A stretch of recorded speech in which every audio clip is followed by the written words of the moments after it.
कवन गारहनवाए बाबा साझु बेरा लागेला कवन गारहनवा भिनुसार कवन गारहनवाए बाबा रउआ सिर लागेला कबहू ना उग्रीन हो चंद्रगारहनवाए बेटी साझु बेर लागेला सूरज गरहनवा भिनुसार तोरे गारहनवाए बेटी मोरे सीने लागेला कबहू ना उगरीन हो। अरे भौजी जहिया से तहार बेटी भइल बिया तहिए से तहारी रेडियो जे बा उ कन्यादान के स्टेशन पे अटक गइल बा। हाँ गोड़ लगा तनी भौजी। खुश रहा बबनी, बैठा ना। अरे अरे बबनी तू तो जनते बाड़ू ना जहिया से हमरा के बेटी मिलल पिया हम एकरा विदाई के बारे में सोचे ली ना तो हमर मन घबराए लगेला। तू गजबे बात करेलू भौजी। जौन बेटी धरती पे आयल बिया ओकरा तो ससुराल जाही के पड़ी। हाँ आ एगो तोहरे बेटी थोड़े बिया। हाँ? अरे भैया अरे सबकर बात अलग बा हमार बेटी के बात अलगे बा। भैया गोड़ खुशी लगा रहा तनी। खुशी रहा। जाना तारू 42 साल के बाद हमार खानदान में हमार बेटी भइल बिया। अरे देख दादाजी के कोनो बेटी ना है ना, बाबूजी के कोनो बेटी ना, और तू मामा के बेटी हमार भैया के श्रद्धा पूजा देले, यही से रखियो बांधे वाला क्यों ना रहे। अब तू ही सोच जौन बेटी इतना निक नोहर पे भइल बिया ओकर अलगे बात हुई ना। बाकी कुछो कहा भैया, बेटी तो बेटी नु कहाई, बेटा ना कहाई। जानत बाड़ू बेटा भाग्य से होला और बेटी सौभाग्य से होले। तभी तो तू जन्मदिन के दिन आइलू है, पाहुन काहे ना आइले। अरे भैया तू तो जानते बड़ा, जब उनका के कहनी की ए जी कल गुड़िया के जन्मदिन बा चले के बनू। जन्मदिन सुना, अरे जन्मदिन तो लोग मनाइबे करल हैं, लेकिन जन्मदिन मनल रहे हमरे बाबूजी के 1989 के बात है। दुद्दू सट्टा नचनिया आयल रहे, कुल लगला कुद कुद नाचे। अरे बाप हो बाप, तख्तवा टूट गई, गजब का झमकौआ नाच भइल रहे। कहाँ गइलू हो? ए गइलू का? अरे छोड़ ओकरा के, तय आ गइले ना।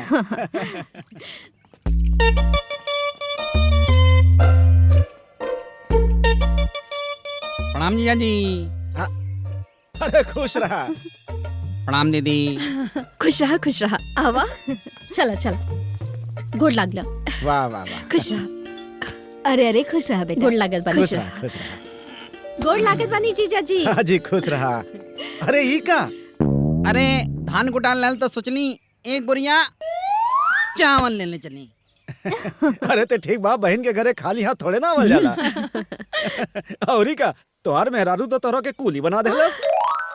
अरे बनी का है ना, जब हम इनकर कुली बन सकेनी तो का ये हमार कुली ना बन सकेनी जीजा जी। सुन लेली, जब हम भाव देला तब इच्छाओ देली। अरे तो करी ना, वो लायक बिया हमार भौजी। अरे ते अपना आपके देख और एकरा के देख।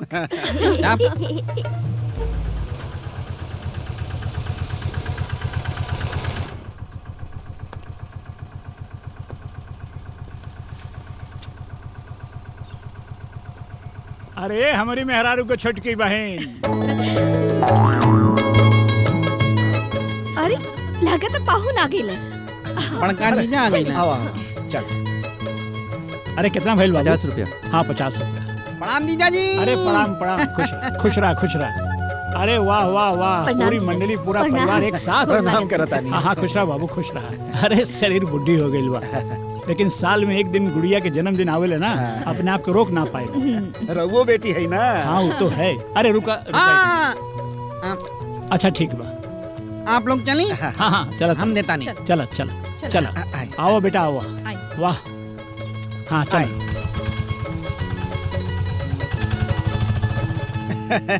सब केहू आ गइल, हमार तो दिल खुश हो गइल। अच्छा अब हमनी के बतावा, याद बा केहू के? ई कब के है? अब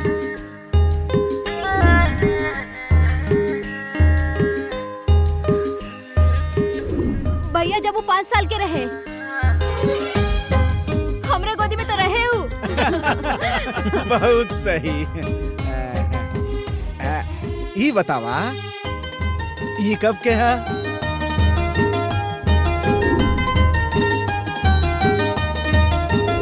अरे जब वो 8 साल के रहे ना तो ये ललका टीका हमें लगे ले रहे। ओ बहुत सही। और बतावा, ई कब के बा?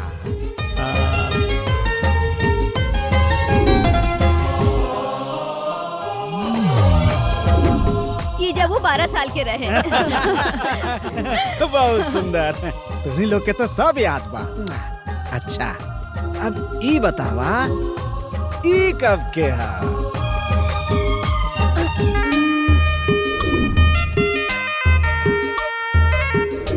अरे बाबू, एकरा हम कैसे भूल सकीला? गुड़िया जब 19 साल के रहे तब के है। अरे तोहरा के याद बा, ई बर्थडे मामा में लेट हो गेल रही, रहुआ 3 बार फोन कर ले रही हमरा के। वाह, सबके तो बहुत अच्छे से याद बा। हाँ। और आज हमार बेटी 22 साल के हो गई बिया।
जी के गुड़िया है, अपना मम्मी के गुड़िया है, अपना पापा जी के गुड़िया है, अपना मम्मी के गुड़िया है।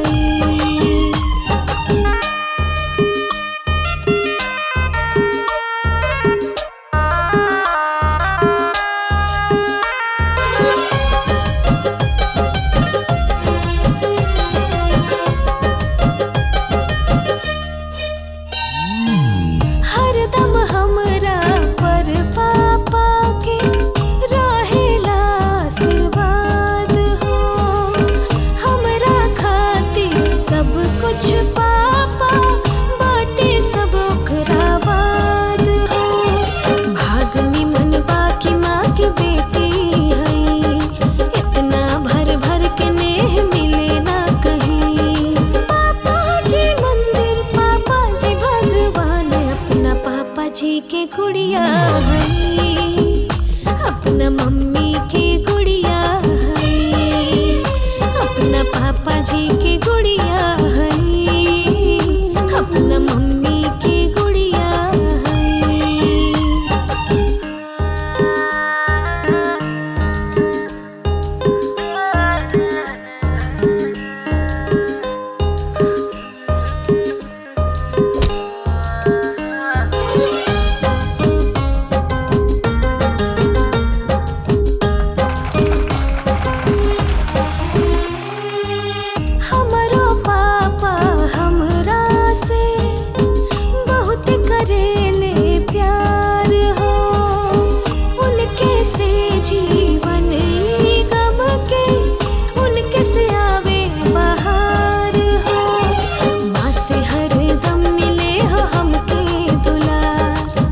से ही त बाटे हमर पूरा संसार। पूरा करीब हम इनके अरमान, अपना पापा जी के गुड़िया है, अपना मम्मी के गुड़िया है, अपना पापा जी के गुड़िया है, अपना मम्मी के गुड़िया है।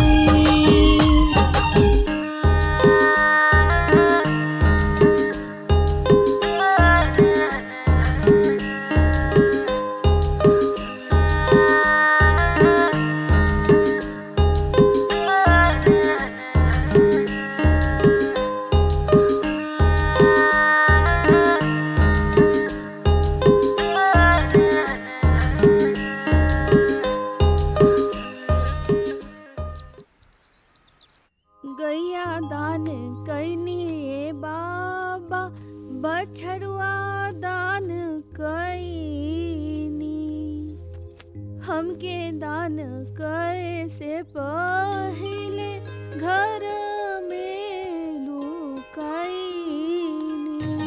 फरमाई ना तो हमार कन्यादान होता और ना ही हम ससुरा जाता नहीं।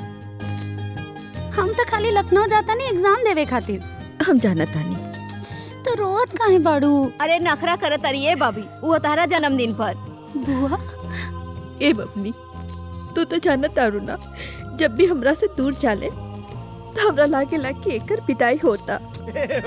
इतना आसानी से हमारी बेटी के विदाई ना हुई श्रीमती जी। तब कैसे होई भैया? देख, भले दुनिया अपन बेटी की विदाई यार कार से करत हुई, लेकिन हम अपन बेटी की विदाई डोली से करब। और वो अपना से बनवाई, उनमें मखमल के पर्दा लगवाई। अत नहीं ना, ओकर पहला कहार हम ही रहब। अरे अब ये सब कहाँ होला भैया? अरे भले ना होके, लेकिन ई हमार अरमान बा, हम जरूर पूरा करब। अरे डोली में बाद में बैठैया, पहले गाड़ी में बैठावा। हाँ जल्दी कर, हमारी लेट होता। बाधा हटाई। हाँ माई, प्रणाम बुआ। अरे खुश रह। खुश रहा जियत रहा। पापा खुश रहा, अपन ध्यान रखिए बेटी। जी प्रणाम। खुश रह। बाय। प्रणाम। दीदी को लगा था नहीं। खुश रह। प्रणाम। अरे बेटा खुश रह, खुश रह, खुश रह। बैठ। संभार के जाइया। बाय। ध्यान रखिया। बाय बाय माई। Bye bye. के फोन करब हम। बाय। हाँ भगवान बेटिया के खुश रखे।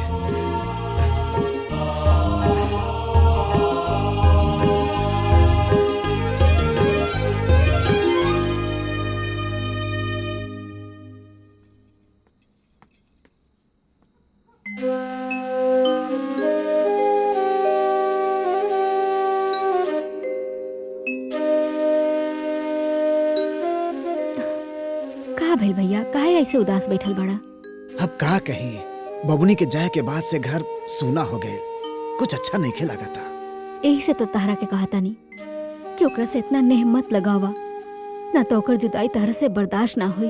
हे सवारो, बेटी बाप के गोदी से बाहर जरूर निकल सकेले, बाकी बाप के दिल से नइखे निकल सकत। बाकी तो संसार के नियम बा, माने के पड़ी। करेजा मजबूत कर ले। वो एगो गीत गावल जाला ना, पत्थर के छतिया बाबा रउआ कैले बानी। यह संसार बा। बाकी एक बात बता देता नहीं, होकर नंबर 1 खोजब ससुराल।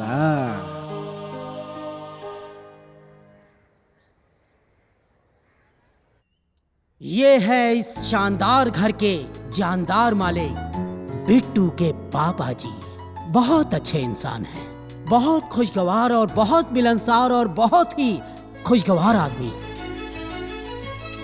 और ये है इनकी माता जी, बहुत खुश लग रही हैं। कोई तो बात है आज। और अभी मिलाते हम बिट्टू के बड़े भैया से, बहुत ही शांत स्वभाव, खुश मिजाज, ऑफिस का काम खत्म करके सीधा अपने घर को आते हैं। ये है घर की बड़ी भाभी। देख के आपको लगता है कि ये भाभी है, क्योंकि सास ने अपनी बेटी और बहू में कोई डिफरेंसेस नहीं रखा। ये है बिट्टू की बहन, इकलौती बहन है बेचारी, इसलिए इनके इतने नखरे हैं। और अब आप मिलिए इस घर के सबसे इम्पोर्टेंट मेहमान से।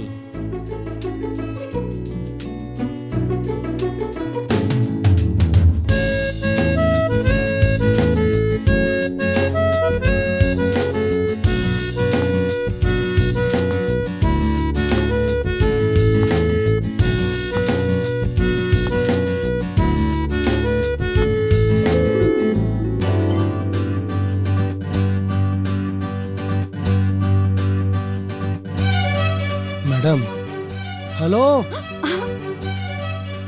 का? अब अगर आपका आदेश हो तो नाश्ता शुरू कर जाओ। हाँ हाँ एकदम आदेश बा, शुरू कर जाए। खा बेटा।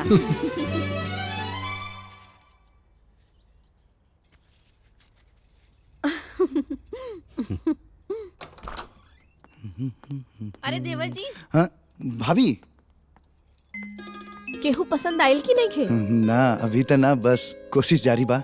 हे भगवान, अपन भैया से ट्रेनिंग ले ली फिर। हाँ, भैया से ट्रेनिंग ले ली मतलब ई कि राउर भैया के लगाम अगर हम छोड़ दी ना तो अभी 10 गो के चक्कर में पड़ जाइए। अरे भौजी तू भी कुछ भी बोले लो, हट।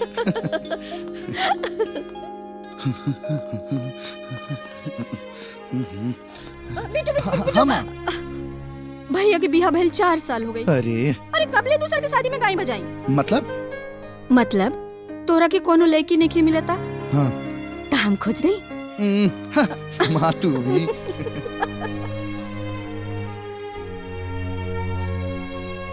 सुनिए। हाँ जी पापा। ऑफिस जा रहे हैं? हाँ। बिट्टू बेटा, आप जिससे हैंडसम, स्मार्ट, वेल एस्टेब्लिश्ड लड़के के लिए लड़की हम ही ढूंढे? बड़े शर्म की बात नहीं है ये?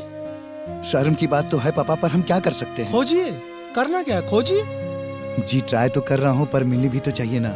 मिल जाएगी, ट्राई करोगे जरूर मिलेगी। और हाँ, मिल जाए तो अपने पापा को जरूर बता दें। जी जी पापा। ठीक, चलता हूँ। अच्छे से टेक केयर बेटा।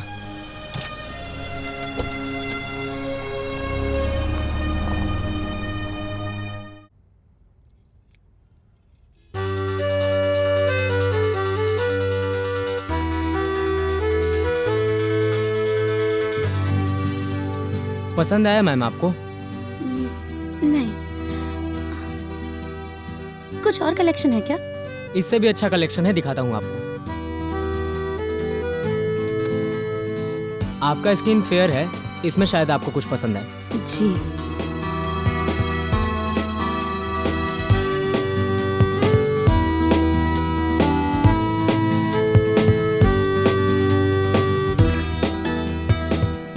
ये आपके फेस पे बहुत अच्छा लग रहा है मैम। ये परफेक्ट है, इसे प्लीज पैक कर दीजिए। कितना हुआ? 600। लीजिए मैम। हाँ थैंक यू।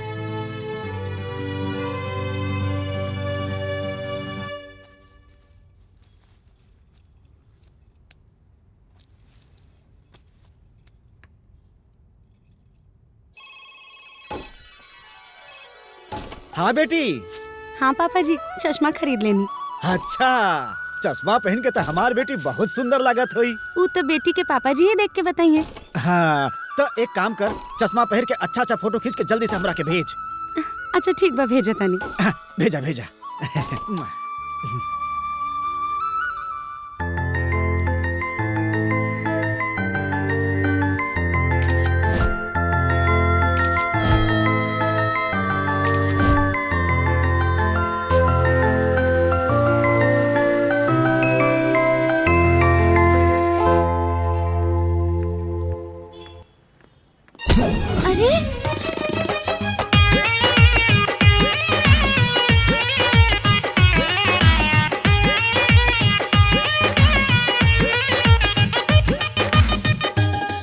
सॉरी, मैं आपको देख नहीं पाया, मुझसे गलती हो गया। I am very sorry. आप क्यों सॉरी बोल रहे हैं? आपकी कोई गलती ही नहीं है। वो एक्चुअली मेरा पूरा ध्यान ना मेरे पापा जी पे था, मैं यहाँ ध्यान ही नहीं दे पाई। I am really sorry.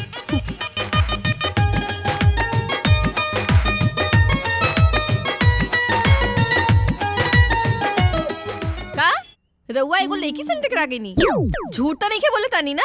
अरे हम सच कहा तानी भाभी, उ सामने से आवत रहली, हम देख न पौने, बस का भइल ना दोनों एक दूसरे से टकरा गई। के केकरा से टकरा गई? छोटका बबुआ जी ना एगो लड़की से टकरा गई। दे हमरा के दे। पापा बिट्टू भैया मार्केट में आज एगो लड़की से टकरा गइलन हा। हेलो बबुआ, के रहे वो, कैसा रहे, सुंदर रहे? अरे बहुत खूबसूरत बिया माई। फिर का भइल? अरे भइल का हुई, इनके थप्पड़ मार ले हुई और का? ना पापा, वो हमरा से बड़ा प्यार से बात कैली। का बोलस बेटा, का बोलस? जब हम सॉरी कहनी तो बोली कि ना गलती तो हमार बा। फिर हम सॉरी कहनी। सॉरी? फिर आगे वो चल गई। समझ में नहीं आवत बेटा, तोरा के डरपोक कहीं कि का कहीं? तू बचपन से लेके आज तक हर एग्जाम में टॉप कैला, यही एग्जाम में 4 साल से काहे फेल हो रहा बड़ा हो है? इतना अच्छा मौका मिल रहा है, वो गंवा देला। अब का हुई?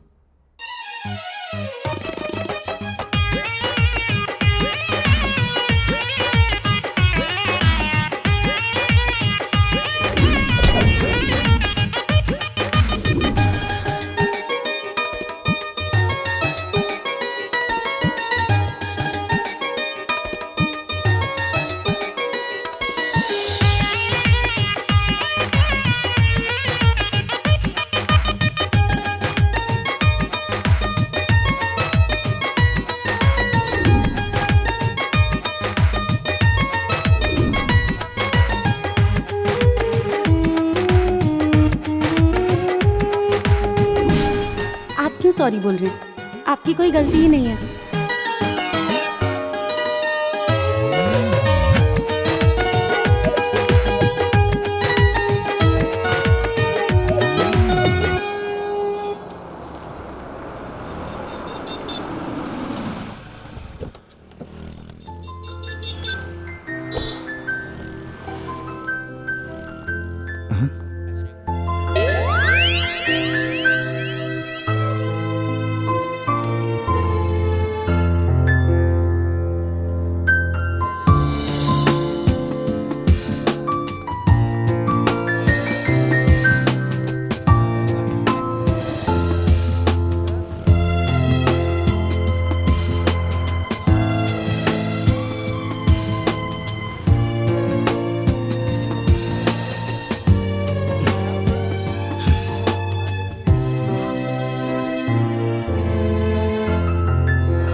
भाई साहब सुनिए, एक बात बताइए, आपके अंदर डिसिप्लिन नाम का चीज है कि नहीं? ऐसे धंधा चलाओगे तुम्हारा धंधा चौपट हो जाएगा।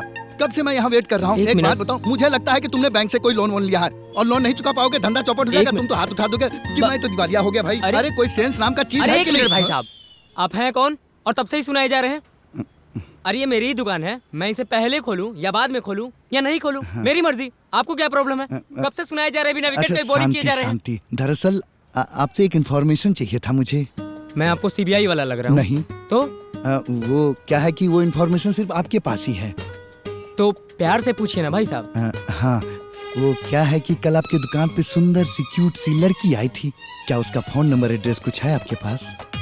भाई साहब, आपका ड्रेसिंग सेंस देख के और हाव भाव देख के लग रहा है किसी अच्छे फैमिली से। लेकिन जो आपकी सोच है ना, वो गोबर से भी गंदी है। आपको क्या मैं एजेंट दिख रहा हूँ? दलाल दिख रहा हूँ? नहीं। तो क्यों पूछ रहे हो भाई साहब? जाइए ना यहाँ से, जाइए। सुबह सुबह बोहनी खराब कर दिया, हट।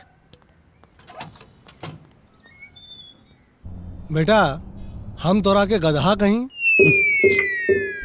मूर्खों के मूर्ख कहीं, भकोल कहीं,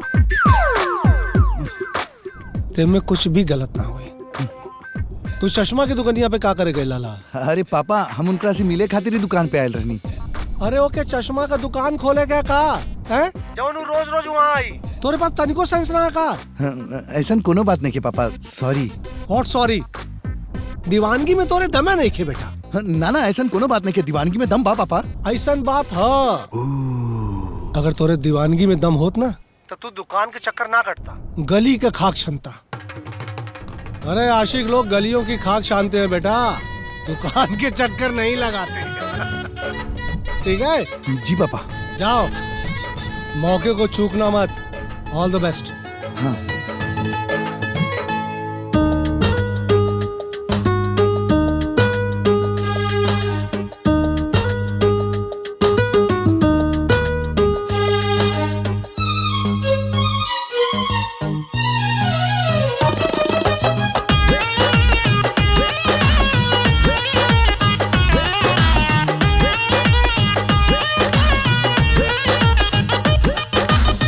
देखी सुघराई पगलाई ही गईनी हूँ, पीछे पीछे तोहरा हम आई ही गईनी हूँ।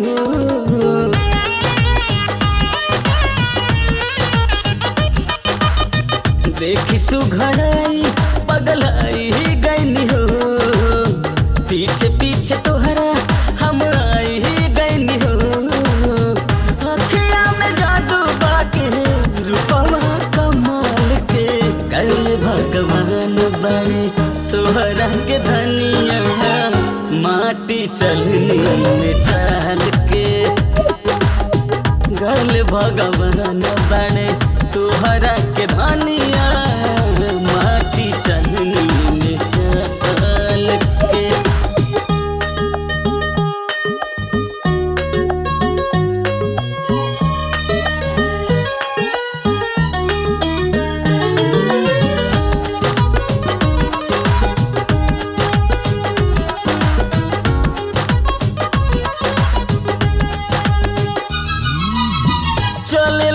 फुलवा झरेला रहिया में, मन कर भर ली तो के बहिया में।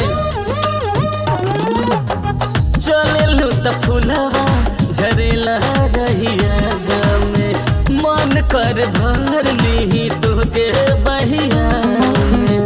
कवना मिसाल दी हम तोहरा चाल के, कर भगवान बने तोहरा के धनिया, माटी चलनी में चल के। कर भगवान बने तोहरा के धनिया, माटी चलनी में चल के।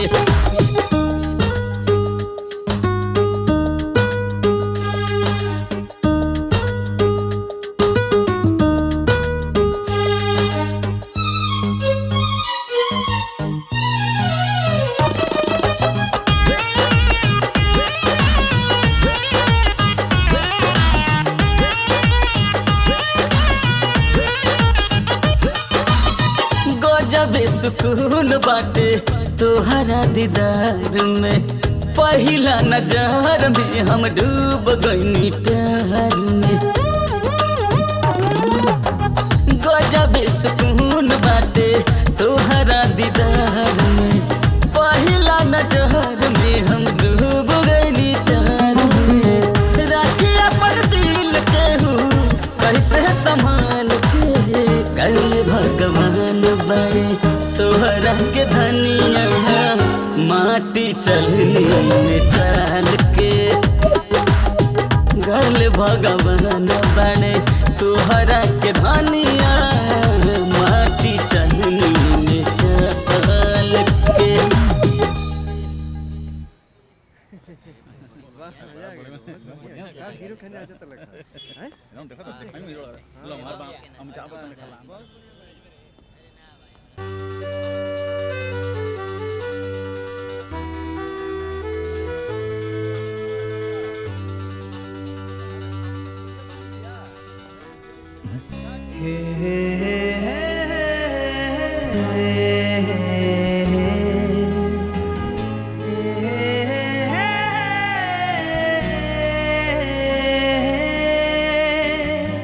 Excuse me. जी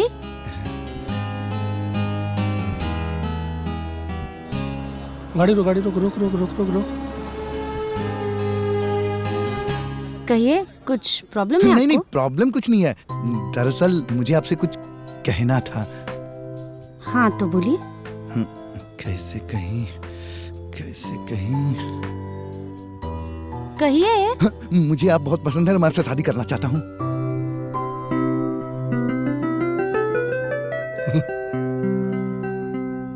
अब देखिए, अच्छे तो आप भी बहुत हैं, लेकिन मैं अपने पिताजी की लाडली बेटी हूँ और मेरी शादी को लेकर मेरे पापा के बहुत सारे सपने हैं, बहुत सारे अरमान हैं। तो इसीलिए मैं शादी अपने पापा जी की मर्जी से ही करूँगी। सॉरी।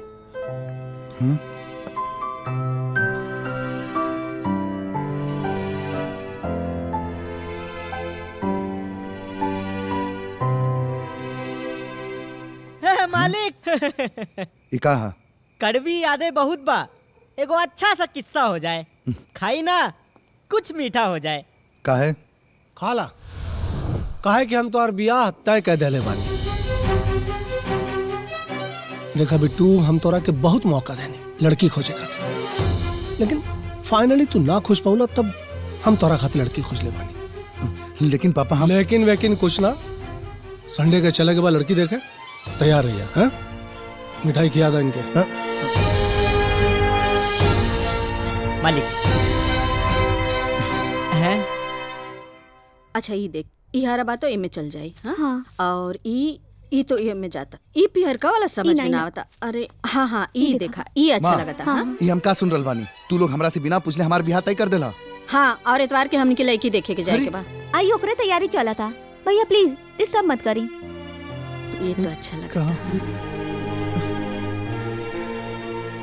ये ठीक बा, चूड़ी ले जाए खातिर।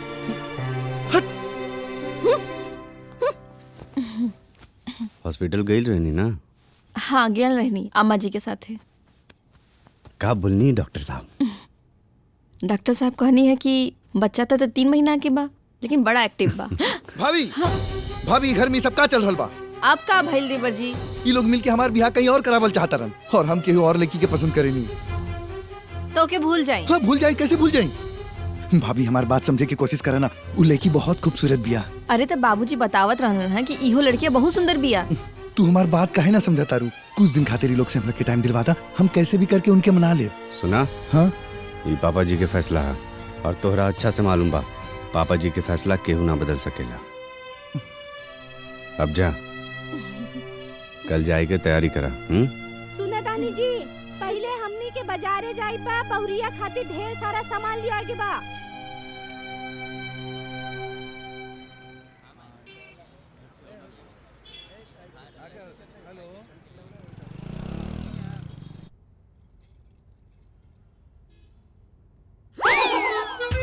ना नहीं ठीक ना, ई ठीक ना बा। अच्छा, ई वाला देखिए, खूबसूरत है, बहुत बढ़िया। बबुआ देखा, दुल्हन खातिर ये अंगूठी कैसन लगी? हाँ ठीक बा। अरे तनी हिलास के बोली ना, खुश नहीं खिवानी का? अरे कहानी तो ठीक बा। अच्छा, अब जौन नसीब में हुई हुए ना मिली, चाहे ठीक बा चाहे खराब। हाय देखी कितना सुंदर बा। अभी अच्छा है ना?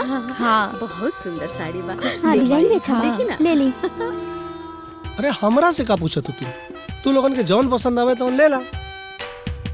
बाबूजी, हमरा ये होके वाली देवरानी पर इहो कलर बहुत अच्छा लगी ना? हाँ, तू कहता तो अच्छा लगी। अरे नाना, तू उतना गोर नहीं खे, कोनो हल्का कलर देखा।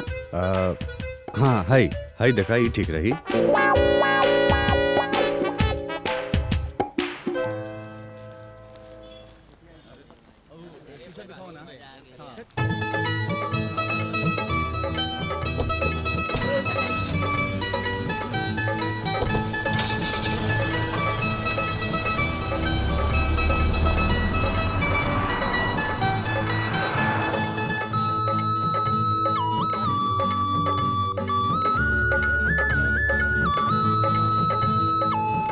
कितना पैसा भाई?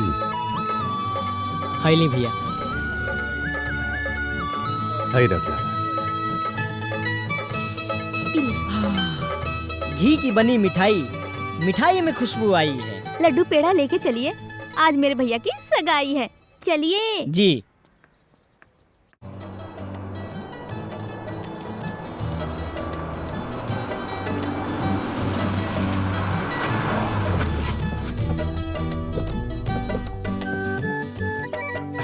प्रणाम प्रणाम। नमस्कार। बिट्टू आवा कैसे बानी रघु? आवा बेटा। सब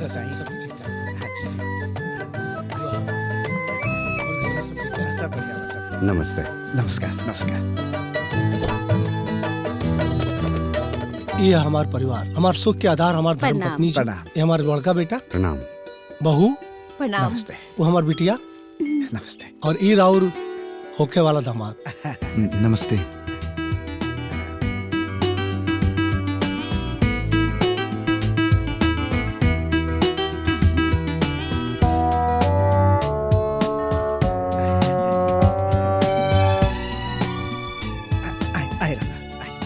रउआ तो हमरा पर कर्ज चढ़ा देनी। हम बेटी वाला हैं, हमरा के रउआ के घरे जाए के चाहिए। अरे नहीं, ऐसा बात ना। रहुआ के पता है, भगवान के जवन घर पसंद होला ना, वही घर में बेटी दे। और ऐसे घर के चौखट का दर्शन कई बेटा वाला खातिर सौभाग्य के बात है। और जरूरी ना कि हर बेर बेटी वाला ही झुके। नाश्ता करी लोग। अरे रहुओ ली ना।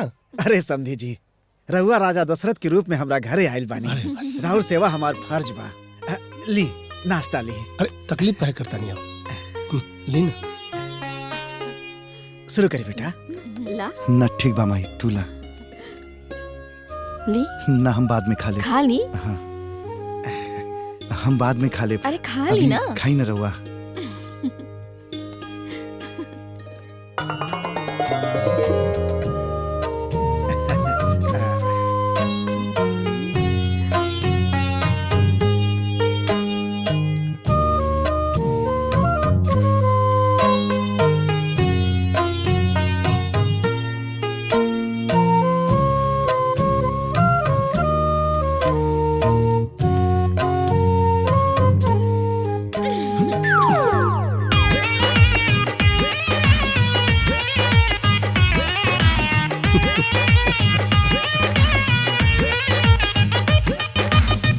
देखी सुघराई पगलाई ही गईनी हूँ, पीछे पीछे तोहरा हम आई ही गईनी हूँ।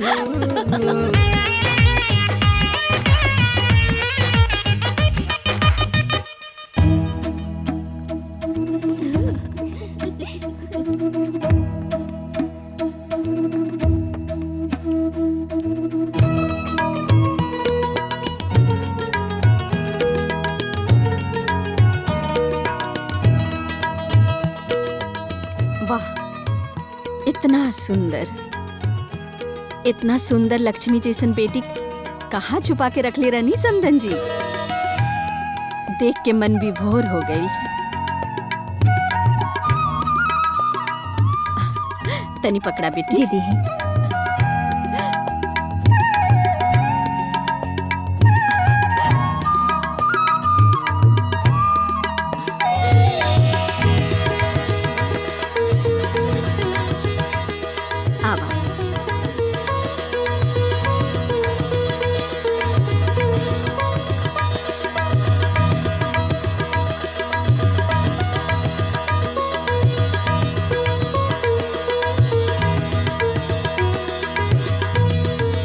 बेटा गुड़िया के पहना दा।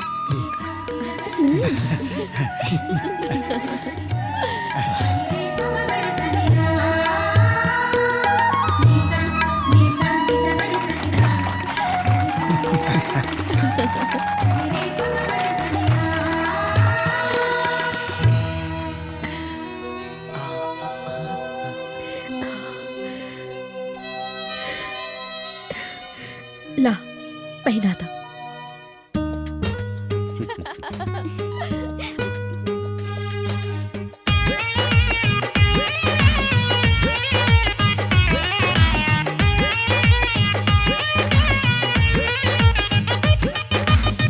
देखी सुघराई पगलाई ही गईनी हूँ, पीछे पीछे तोहरा हम आई ही गईनी हूँ।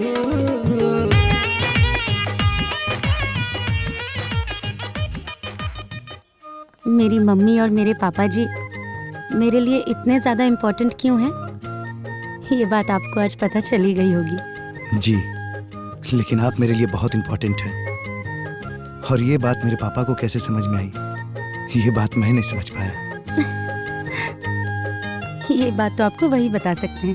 हाँ, पर यहाँ आने का प्लान मेरे अलावा सबको पता था, तो आपको भी पता होगा। प्लीज बताइए ना, क्या बात है वो? जितना प्यार मेरे पापा जी मुझसे करते हैं उतना ही प्यार आपके पापा जी आपसे भी करते हैं।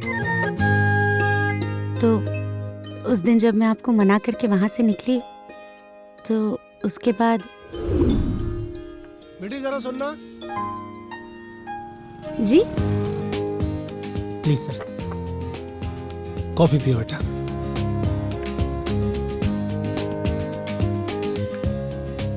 बेटा वो लड़का के गलत मत समझिए, वो हमारा बेटा, बहुत प्यारा बच्चा। दरअसल हमनी अपना लड़का खातिर बहू खोज रहल बानी।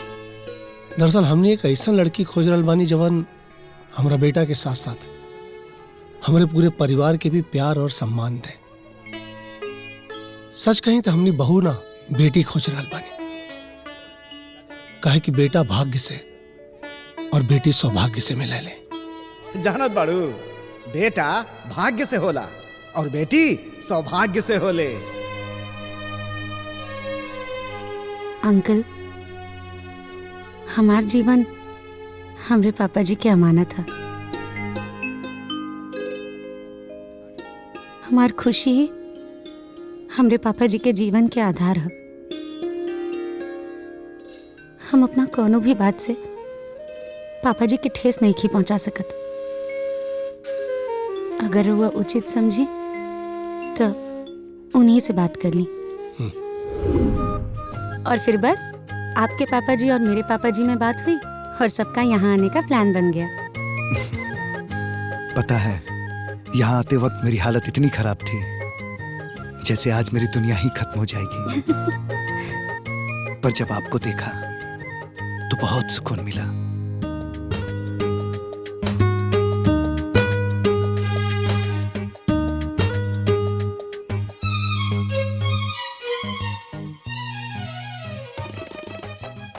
गैया दान कैनी ये बाबा, बछड़ुआ दान हो कैनी। हमके दान करे से पहिले घर में लुकैनी।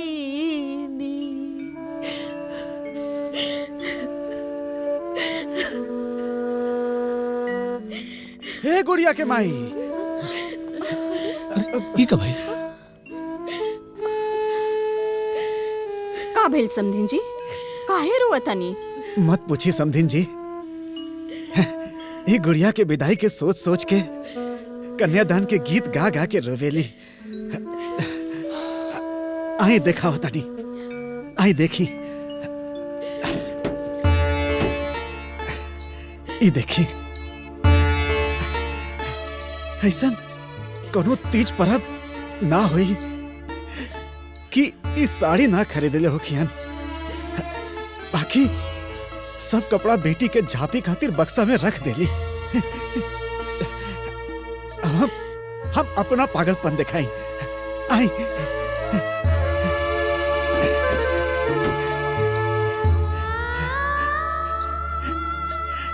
आई देखी, ये हमारी बेटी के पांव के निशानी। बचपन से लेके आज तक हम ओकर पांव के निशानी संभाल के रख ले बानी।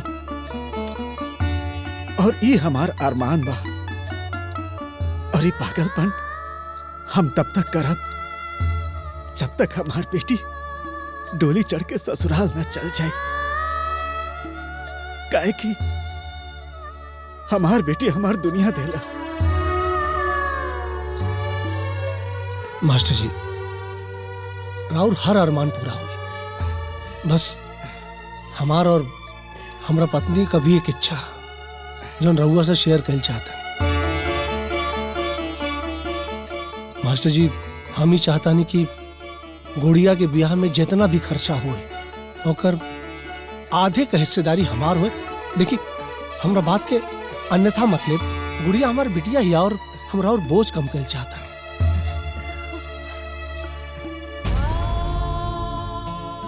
कहा ऐसा विचार हर लड़का वाला के हो,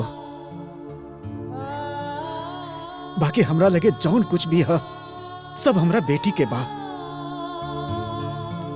शादी के बाद तो ओकर बाप बन के और ओकर सब जिम्मेदारी पूरा करब। अभी हमरा के हमार अरमान पूरा कर लेवे थी। अभी तो हमार पारी बा, काहे कि हमार बेटी हमार दुनिया है।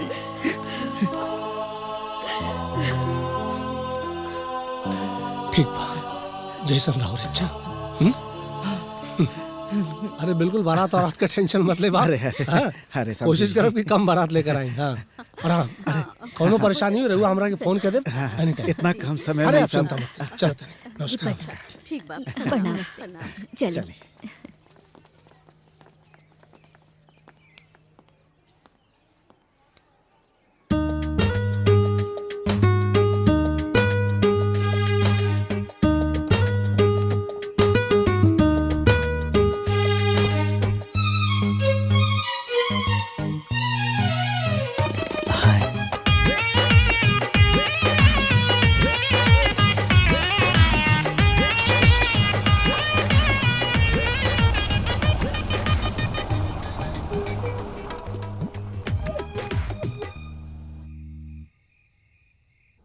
बाप रे, कितना श्रद्धालु बा लोग।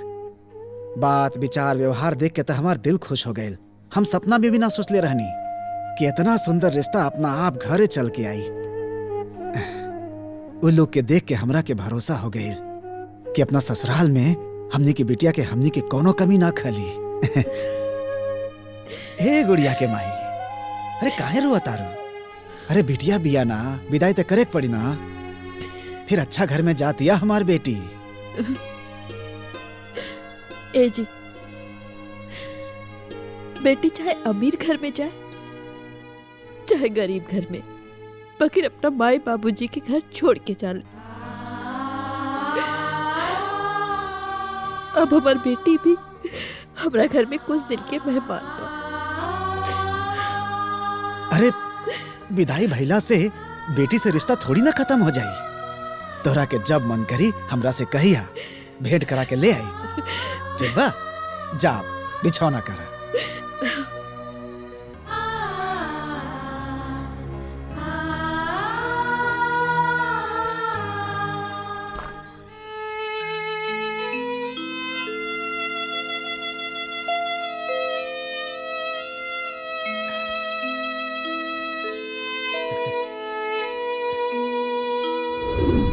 बेटी चाहे अमीर घर में जाए चाहे गरीब घर में, बकिर माई बाबूजी के घर से दूर जाने।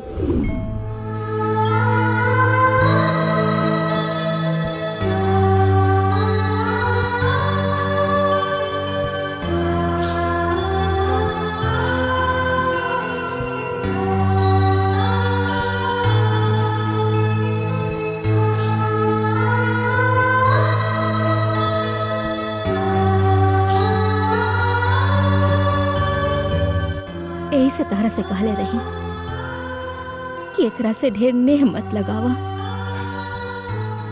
न तो तारा से एकर जुदाई बर्दाश्त ना होई। ए सवार, बेटी पराया धन हो के भी पराया ना होले।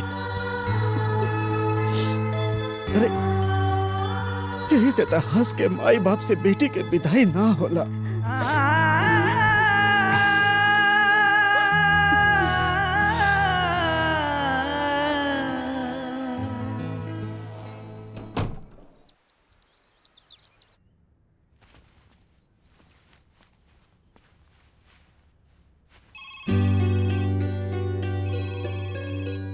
अरे कहाँ बाड़ू हो? समधी जी के फोन आइल बा, सुना? हेलो, प्रणाम समधी जी। प्रणाम प्रणाम। हम दोनों प्राणी के तरफ से भी आप दोनों प्राणी के प्रणाम। अरे प्रणाम प्रणाम। समझी जी, हम तिलक के दिन पंडित जी से दिखवा ले बानी। कब के बा? 17/6 के बढ़िया मुहूर्त। वाह वाह, बहुत अच्छा। अब बहुत धूमधाम से तिलक कइल जाई। बिल्कुल बिल्कुल। ए जी, हमरों के समधिन जी से बात करे के बा। हाँ समधी जी, तनी समधन जी के फोन दी ना, हमार श्रीमती जी बात कर चाहता नहीं। हाँ दे तानी। ला समधिन जी से बात करा। हेलो समधिन जी, प्रणाम। हाँ प्रणाम। बोली ना, का कहे के चाहता नहीं रहुआ? एगो बिनती बा। जी बोली। रवो के तिलक में आवे की बा। समधिन जी, रउआ तो जाने ली ना कि ई सब हमनी में ना चलेला। अरे हाँ, वो तो हम रहो के पता बा। बाकी राउर बेटी जी घर में जिंदगी बिताई, वो घर रवा के देखे के चाहिए कि ना? हेलो, का भेल समधिन जी? समधिन जी रउआ चिंता ना करी, ई जरूर रही हैं। अच्छा ठीक बा, ठीक बा। प्रणाम प्रणाम प्रणाम।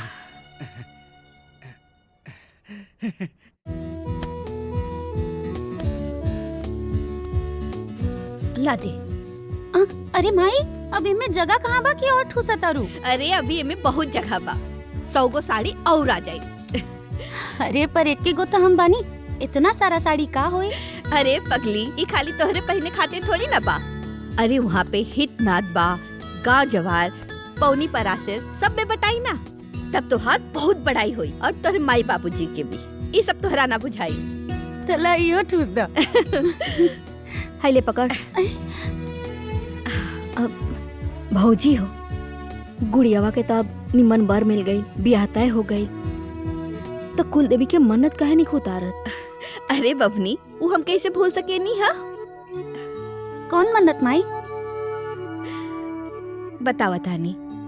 तोहरा के अच्छा घर मिल जाए तो हम मैया से मन्नत मंगले रहली कि साथ घरे जाए, सबसे भीख मांगब, गावत बजावत मैया के मंदिर जाए, उनका पूजा करब और मैया के तोहरे भी आए के न्योता देव और कहब, हे मैया, ई जग के तू ही सहारा बाड़ो।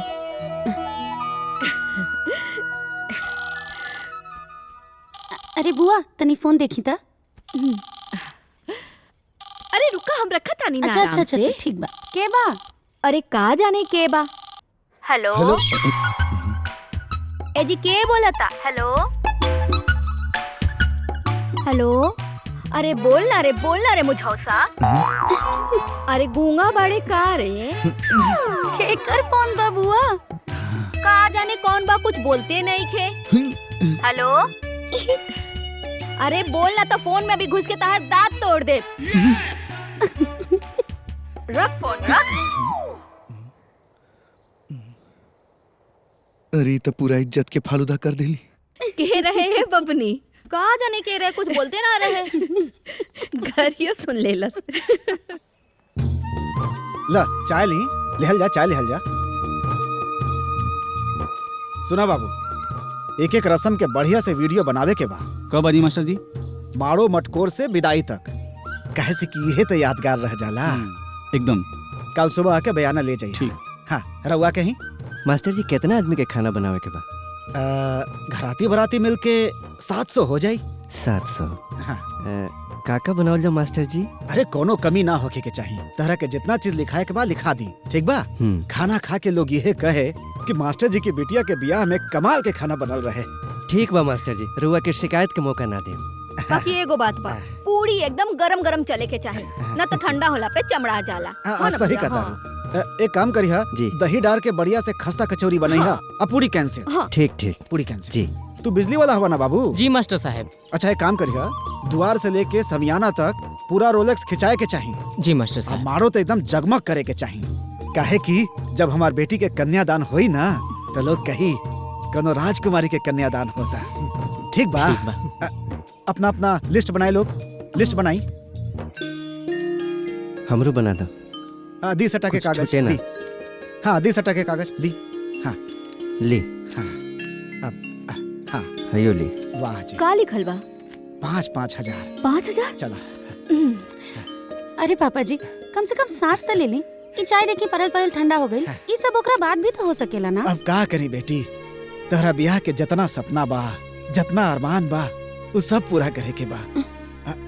हमरा लगे समय बहुत कम बा ना। इला सटा के कागज, हल्दी लगा के बैग में रख दिया। ठीक बा, बाकी चाय गरम करके लिया तनी पी ले रहुआ। जाई रहुआ लोग, कल सवेरे आ जाए बयाना खातिर। ठीक बा जी, ठीक बा। नमस्कार। भजवा ले ले बजनी हो भैया, डोलिया ले ले कहाँ। अरे पर्दा जो उठाइले बबुनी हो। भौजी कबो बिना गीतिया गईले कोनो काम कइला? गावत रहेलू, रोवत रहेलू, गावत रहेलू, रोवत रहेलू। हाँ, का करी, बिटिया है ना। अरे हाउ देखा लस रहा था, तरी निम्मन से पसारा, दाग उग ना लगे। हाँ, बजवा ले बजनियो भैया। तनी कंट्रोल करा। तू हिया बाड़ू हो। का कहे तानी जी? खाली गीते मत गावत रहा। ये जितना धोती रंगा था ना, ये सबके सुखा के 51 रुपया बांध के तब चौपेट के रखिया। सुन ले ना रे। हाँ भैया। हाँ, ताकि तिलक में देला से केहू ई ना कह सके खाली धोती देलन। तू चिंता मत करा, केहू कुछ ना कही। सब लोग कही बहुत निम्मन सामान आइल बा। देखा एकर हालत देखा। जब खरीद के आयल रहे तो एकदम चमचम चमकत रहे, लेकिन आज एकर हालत बिल्कुल हमरे जैसन हो गइल बा।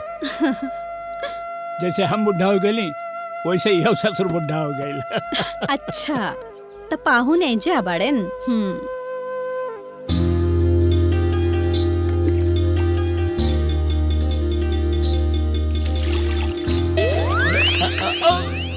अरे ई क्या करे तारू? ई उम्र में तोहरा के मस्ती आइल बा? हैं? आवत ही ऊपर तो तोहरा के बताइला। अरे तब आई ऊपर आई, औते औते हाफ आई लागम। रउआ से तो हमार स्पेशल काम बा। का बाकी हमार बड़ श्रद्धा बा कि अपन बेटी की विदाई डोली से करब। खूब बढ़िया से ओकर डोली बनैहा और ओमे मखमल के पर्दा लगैहा। और फिर हम पहला कहार बन के अपन बेटी के विदाई करब। रउआ चिंता मत करी, बहुत बढ़िया डोली बनाई। हम सुननी है कि रउआ बड़ा दिलो जान से तिलक के तैयारी करत बानी। सब तैयारी हो गिल बा ना? हाँ, अब बर्तन उर्तन किना गइल, गाड़ी वाड़ी बुक हो गइल। और पूरा गांव में तिलक के बुलाता भेजवा देनी। ऊपर धोती रंगाता। अब बाकी पूरा तैयारी हो गइल। एगो बहुत जरूरी काम तो रहुआ भुलाइए गई नी। अरे का बतावा बेटी, हम कुछ भुला गए नी का? एकदम भुला गई नी। अरे दुनिया भर में बाटे खातिर ऊपर धोती रंगाता। और हमार कन्यादान करे खातिर रउआ नया कुर्ता ना लेब का? अरे बेटी, एगो कपड़ा बा, एगो सियल बा और एगो खादी बा। और कितना ले ली? बाकी उस सब पुरान हो गइल बा पापा जी। आप अभी हमरा साथे चली और नया कुर्ता खरीदी। अरे बेटी, हम बात करत आनी। काम बाद में होत रही। रउआ चली, आई जल्दी आई। अरे बेटी।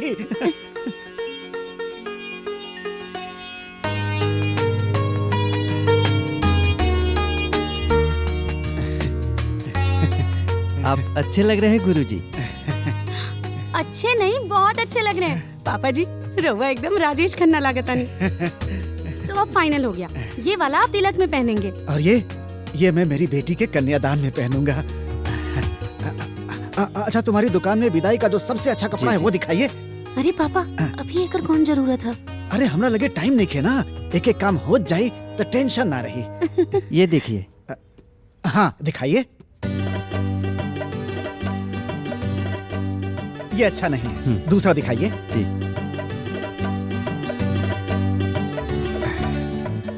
ये वाला, ये भी मजेदार नहीं है, कोई दूसरा दिखाइए। जी जी। बहुत सुंदर बा।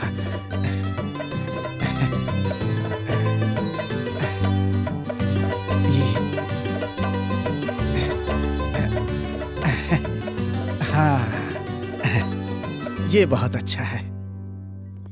ई बिट्टू के नानी जी के ई हो गई। और ई बिट्टू के भाभी जी खातिर। हाँ,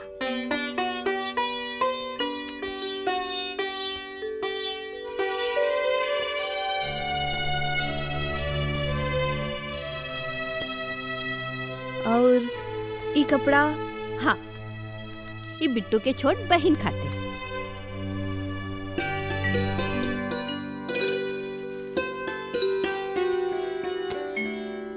और ई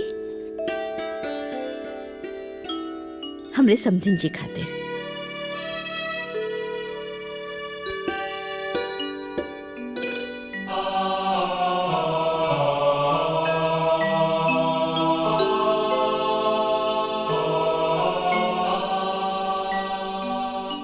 गंगे च यमुने चैव गोदावरी सरस्वती नर्मदे सिंधु कावेरी जलेऽस्मिन् सन्निधिं कुरु।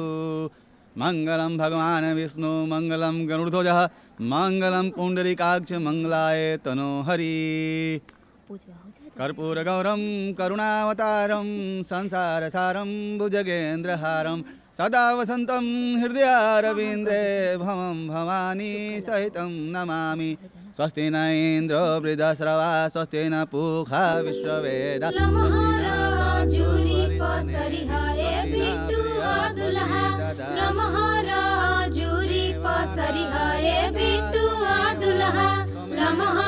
पापा जी के नाम जी तनिका तिलक जन चढ़ई है गुड़िया के पापा हंसी है नगरिया के लोग हाथ जोड़ के प्रार्थना कीजिए। पीतल के बर्तन जब देखेली दुल्हा के मम्मी तिलक से उठे ऋषियाई जी। तिलक से उठी मम्मी पापा आगे गईली हो तनिका तिलक नहीं ले हब जी। लम्हारा जूरी पसरी है बिटुआ दुल्हा लम्हारा भैया जी के नाम जी। पूरा वस्त्र लड़के के हाथ में। लम्हारा जूरी पसरी है बिटुआ दुल्हा लम्हारा भैया जी के नाम जी। लम्हारा जूरी पसरी है बिटुआ दुल्हा लम्हारा भैया जी के नाम जी।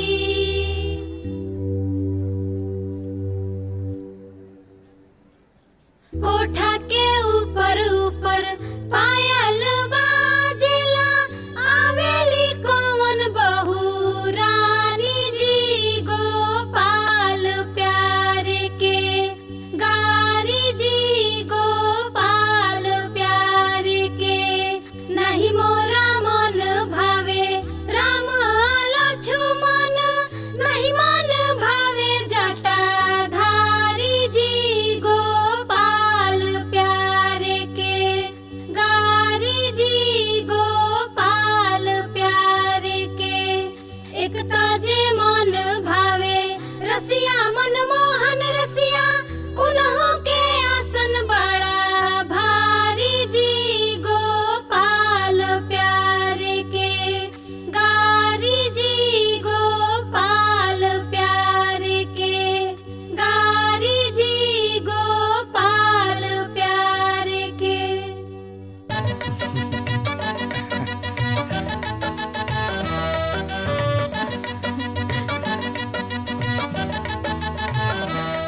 समधिन जी कोनो भूल चूक भैल हुई तो माफ कर दिया।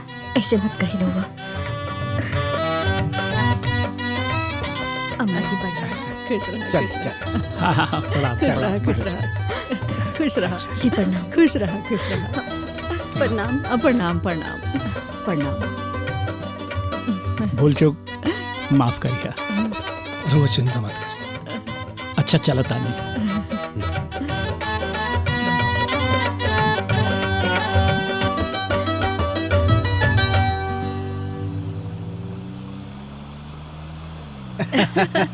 देख लू तोहरा बेटी खातिर ऐसन घर खोज देनी कि जीवन भर राज करी। पूरा तहलका मचा देनी। आ समधी जी, अरे समधी जी तो अवाक रह गइलन। लोग सोचले ना रहलन कि कोनो बेटी के बाप ऐसन पागल होई। ई का कहता नहीं रहुआ।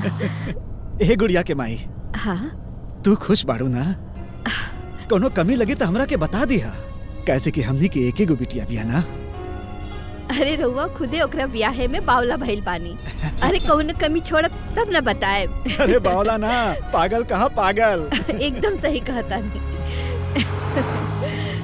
लोग सोचत होई कि आइल रहल कोनो बेटी के बाप तिलक करावे।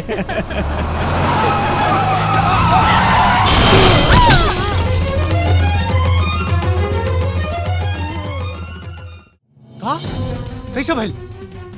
अरे कहाँ भइल? कहाँ भइल? का भइल? कौनो बात बा का बाबूजी? का भइल? कुछ तो बोली बाबूजी। का भइल? बोली ना। अरे दमाद जी बोली ना का भइल? अरे बोलत काहे नहीं कि का भइल?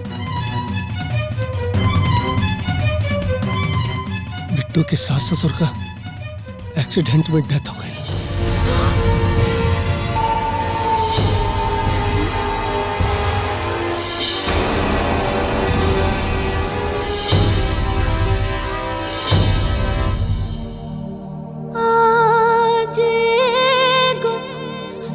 बेटी टूवर भाइलो राम आज गो बेटी टूवर भाइल हो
बेटे समधिन और समधी जी के गुजर गईला का दुख हमरा के भी है जौन तू खोले बाड़ू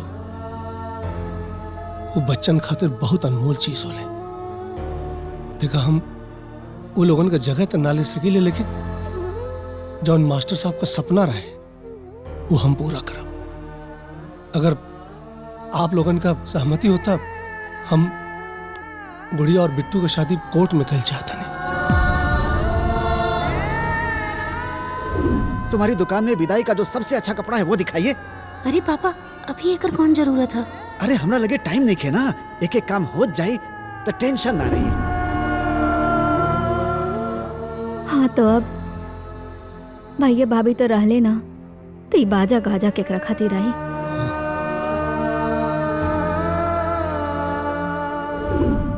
द्वार से लेके समियाना तक पूरा रोलेक्स खिंचाए के चाहिए। जी मास्टर साहब। हमारो तो एकदम जगमग करे के चाहिए। काहे कि जब हमार बेटी के कन्यादान होई ना तो लोग कही कनो राजकुमारी के कन्यादान होता। रउआ ठीक कहता नहीं महाराज। बिटिया के उद्धार हो जाए।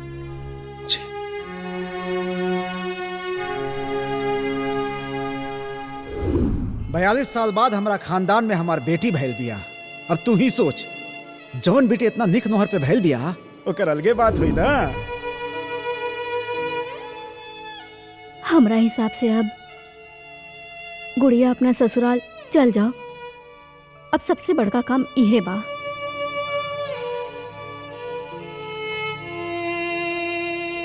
भले दुनिया अपन बेटी की विदाई यार कार से करत हुई, लेकिन हम अपन बेटी की विदाई डोली से करब। और वो अपना से बनवाई, उनमें मखमल के पर्दा लगवाई। अत नहीं ना, होकर पहला कहार हम ही रहा।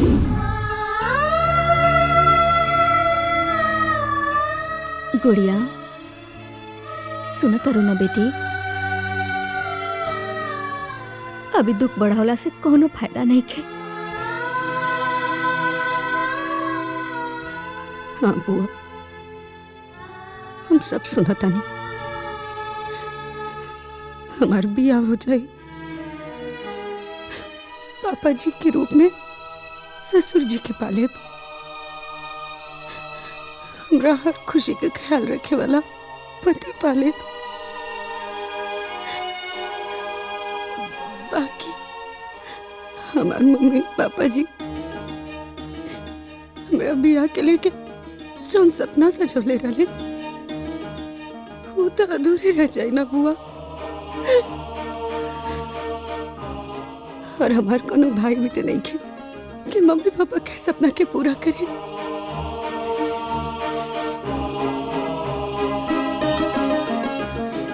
तो अपना माँ पापा के हर सपना पूरा करे की जिम्मेदारी हमार बा। उनका सारा अधूरा अरमान पूरा करब हम। और ब्याह वही डेट पे हुई जैसे हमारे पापा जी चाहते रहे।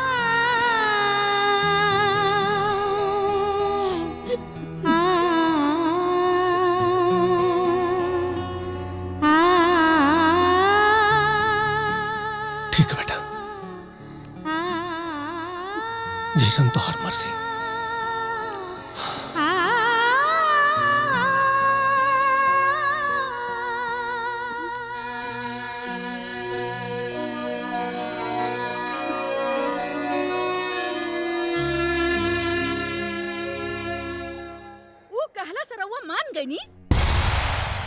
अरे जौना लड़की के बियाह तय होत ही इतना बड़ अपशगुन हो गईल, उहे लड़की के रउआ चाहता नहीं घर में लावे के। अरे दमाद जी एगो बदकिस्मत लड़की के घरे लाइब तरौरो किस्मत खराब हो जाई। पढ़ल लिखल होके काहे नहीं के बूझत। माई ये का कहताड़ू? हाँ का कहतानी? तोरो के ई बतिया नहीं के बुझात? अरे ई त गनीमत था कि अब सगुन ऊ घर में भइल बा। अगर उहे अब सगुन ई घर में होत ना, कहीं के ना रहती बिटिया, कहीं के ना रहती। कुछ भी मत बोली अम्मा जी। हानि लाभ जीवन मरण सब विधि के हाथ में होला। ऐसा दकिया नुसी बात के हम ना माने ले। हाँ ना मानब।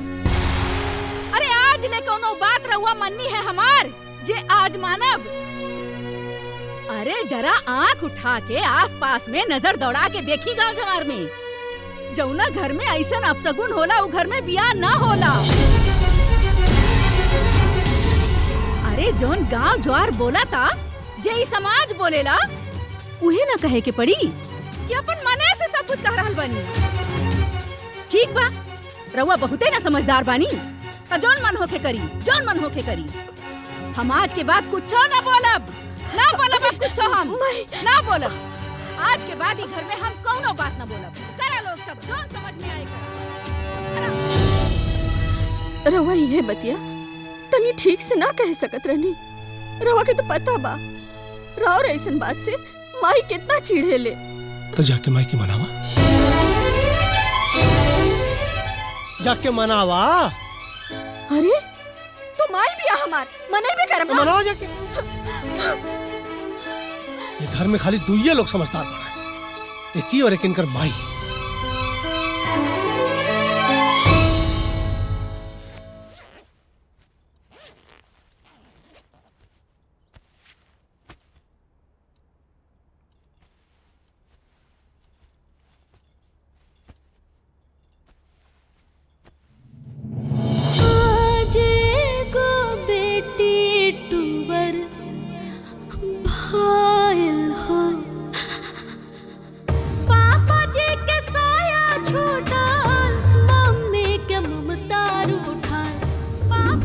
चश्मा पहन के तो हमार बेटी बहुत सुंदर लागत हुई। वो तो बेटी के पापा जी ही देख के बताइए। तो एक काम कर, चश्मा पहन के अच्छा अच्छा फोटो खींच के जल्दी से हमरा के भेज। आज को बेटी टूबर भाईल हो राम, आहो मोरे रामा। आज को बेटी टूबर भाईल हो राम। गुड़िया ना बेटी, ना रोल जाला बेटी, चुप हो जा। तू चुप रहा।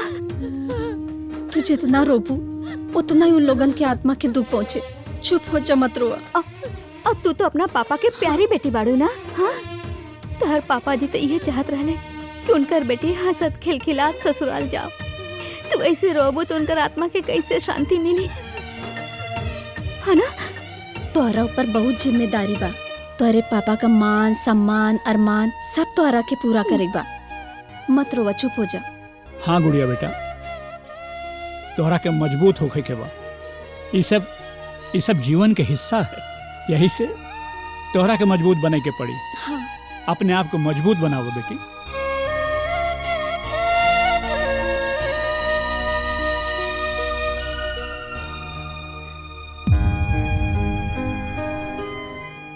आज से राउर गुड़िया कबो ना रोई पापा जी, कबो ना रोई।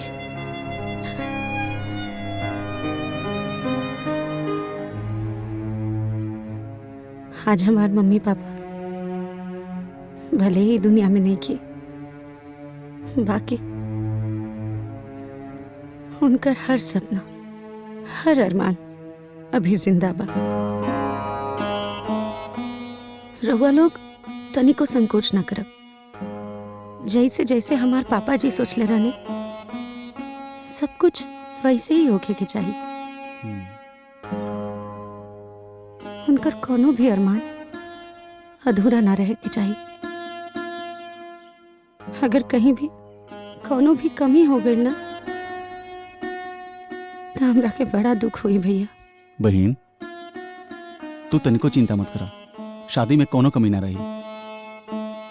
ठीक बा बहन, बहुत काम बा, हम सब जाते नहीं। नमस्ते, चलो।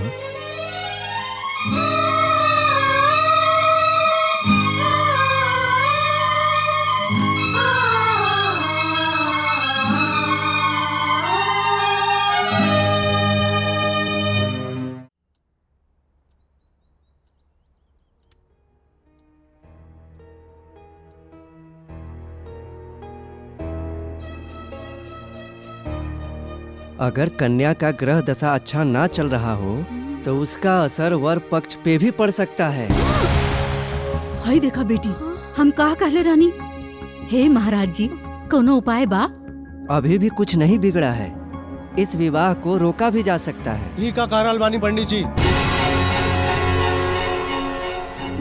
जी है कहा तानी कि जानबूझ के परिवार के काल के गाल में ना झोकल जाला, एमे कोनो बहादुरी ना होला। माता जी आपसे तो हाथ जोड़ के विनती है, आप चुप रहिए। काहे गड़ल मुर्दा उखाड़ा तानी रहुआ है? एक एक्सीडेंट के एगो लड़की के किस्मत से जोड़ के ओकरा के अशुभ बतावल बहुत बड़ी मूर्खता है माता जी। बाकी पंडित जी तो हाँ महाराज जी, और अपना माई से तनी कम पूछ करा है? कुछ भी देख ले बिटिया, हम सबके भलाई सोच रहल बानी और इल्जाम हमरे पे लागेला। पता ना हम एजा काहे आ गईनी। अब भगवान रक्षा करी घर के।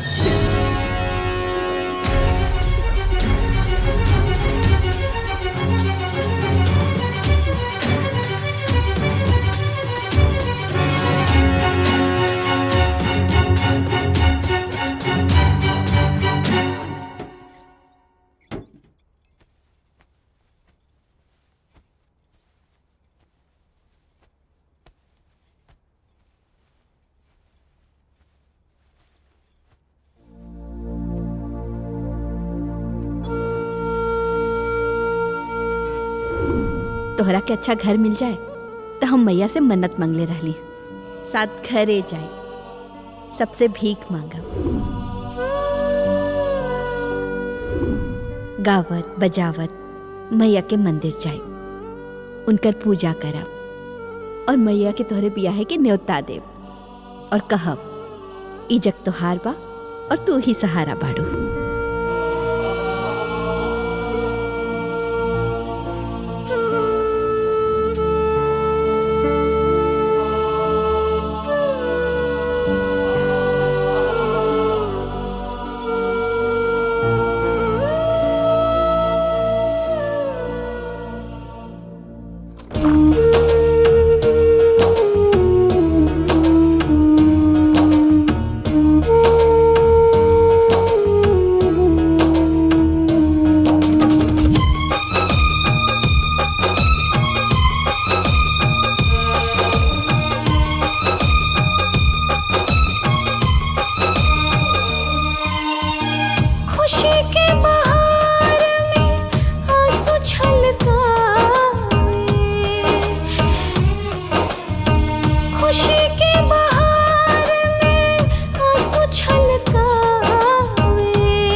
रो करके जागे हो जवन कल्पना ना ओहो दिखावे जवन कल्पना ना ओहो दिखावे समैया रे गजबे खेल खिलावे समैया रे गजबे खेल खिलावे।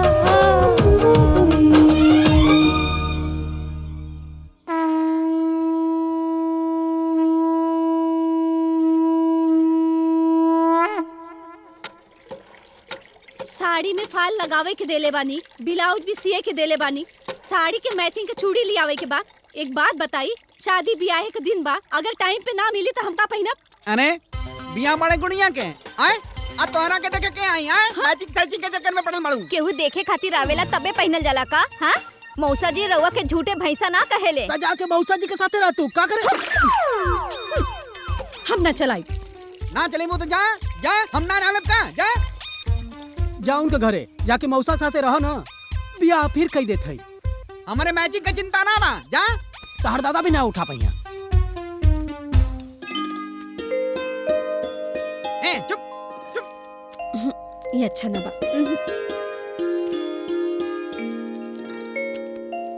आई देखा ई कार्ड बढ़िया बा एकदम देखा मंगलम भगवान विष्णु मंगलम गरुड़ध्वज मंगलम पुंडरीकाक्षाय मंगलाय तनोहरि। हाँ, यह कार्ड बढ़िया बा बिल्कुल। हाँ आज तक कार्ड छपैले बानी जोन कार्ड चिन्ह में आई ई देखी ई कार्ड बढ़िया बा।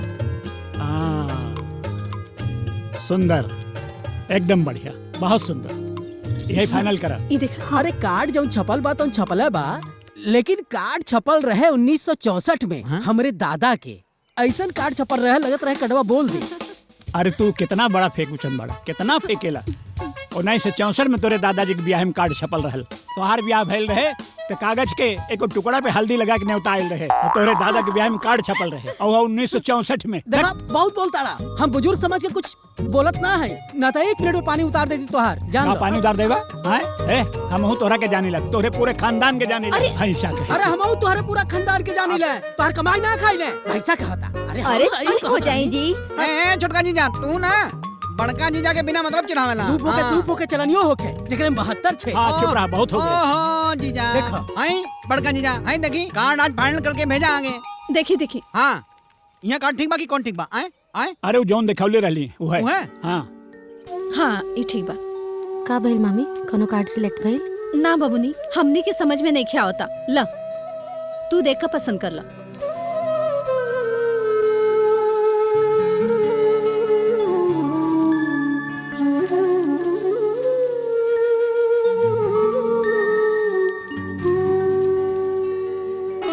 ये वाला ठीक लागता ना?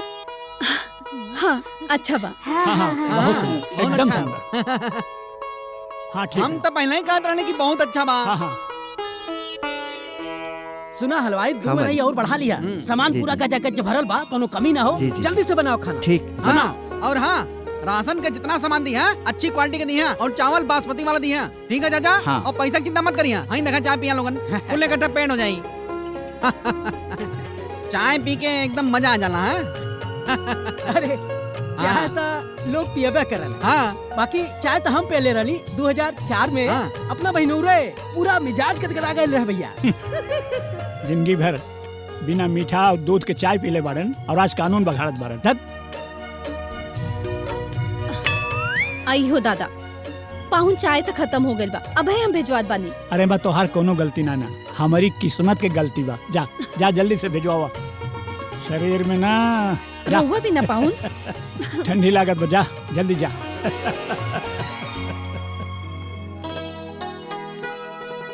देखा गुड़िया बिटिया आ गई जी देख। हाईली ये सब नाम अच्छा से नहीं होता मैं छा। ठीक बा बिटिया।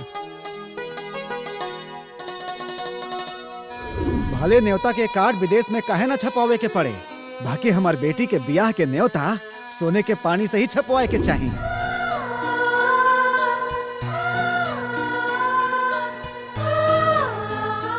अच्छा काका बोला ना बिटिया। हमरा पापा जी के बड़ा मन रहे कि न्योता में लोग के नाम सोना के पानी से ठीक है लिखा बिटिया, लिखा जे। हे बाबू, एक को नाम छूटे के ना ना, चाहे। ना, ना, ना जा, छूटे। अच्छा।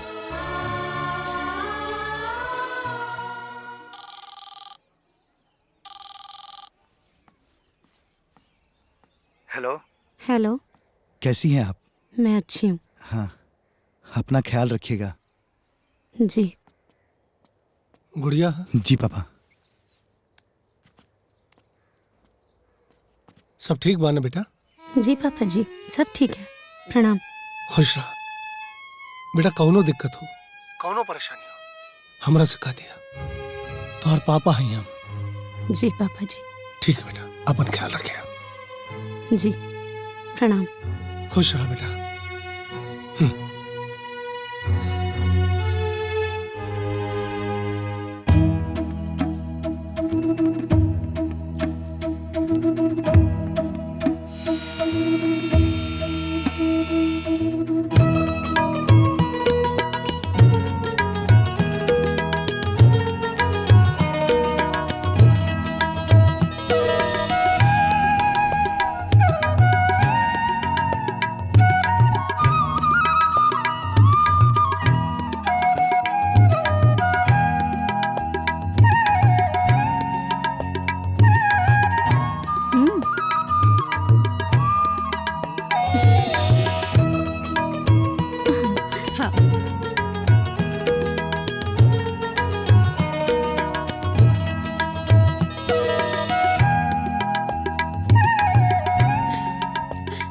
खुश रहा। अरे वाह, हमार बबुआ के हल्दी लगा था। बहुत सुंदर लगा था। अरे मुँह पे ठीक से लगा हुआ।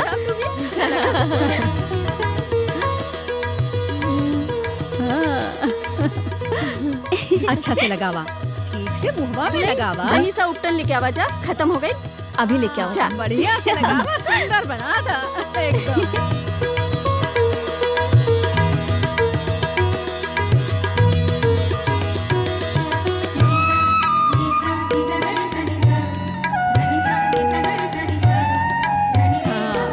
बहुत सुंदर। हमार नदिया तो सुंदर है।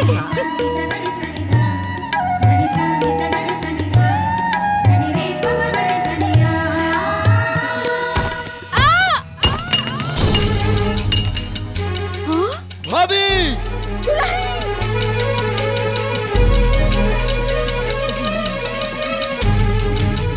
हे भगवान, कौनो अब सगुन मत करिया, बियाह शादी के घर बा।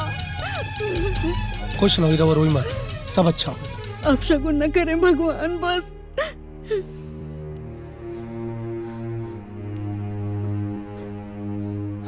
हे भगवान, ओम नमः शिवाय, ओम नमः शिवाय, ओम नमः शिवाय, ओम नमः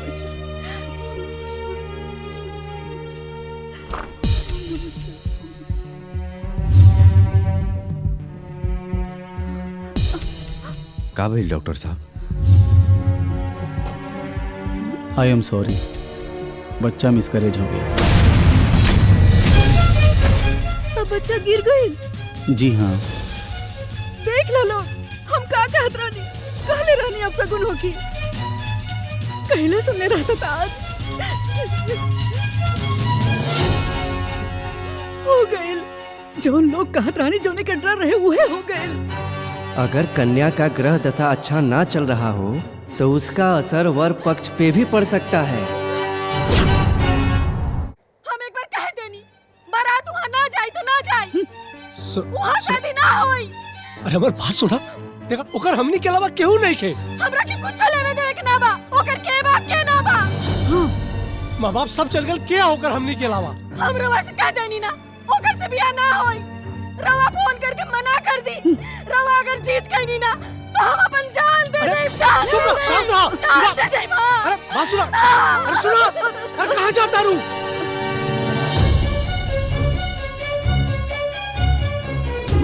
गुड़िया हमार बिटिया ही और हमरा और बोझ कम कर चाहता। काहे कि हमार बेटी हमार दुनिया है।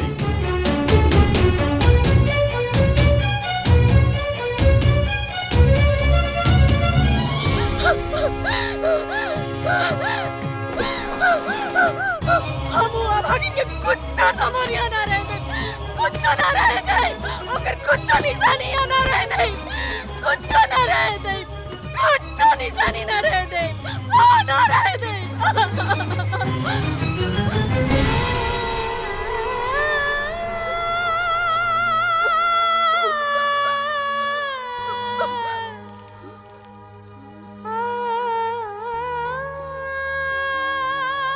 समधन जी, हम रउआ से गुड़िया के बारे में कुछ बात कहे के चाहता नहीं। दरअसल गुड़िया हमार बेटी नहीं खे।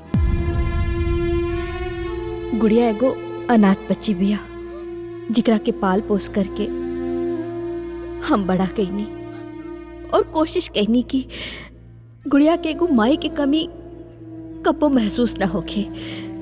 समधन जी, रउआ से बिनती बा कि हमरे गुड़िया के कबो ऐसे ना महसूस होखे कि ऊ अनाथ बिया। हमरा के रउआ ऊपर पूरा विश्वास बा कि ब्याहे के बाद रउआ हमरा बेटी के अपना बेटी जैसन मानब। हे भगवान, एगो अनाथ लड़की के चलते वो लोग इतना सब कुछ करला। हे दामाद जी, जल्दी करी ना फोन, कहीं वो कुछ कर ना ली। हे जी, हे जी, हे जी, हे जी, क्या करता हूँ मालकिन? पूरा क्या करता हूँ? हमरा के माफ कर दीजिए, हमरा के माफ। तो तोहरा के पता चल गई कि वो अनाथ बिया। हाँ? अनाथ? हमरा के पता रहे कि वो अनाथ है, ये बात हमरा पता रहे। और हाँ, इतना जरूर ख्याल रखब कि वो है ये अनाथ बेटी के नाथ हवे।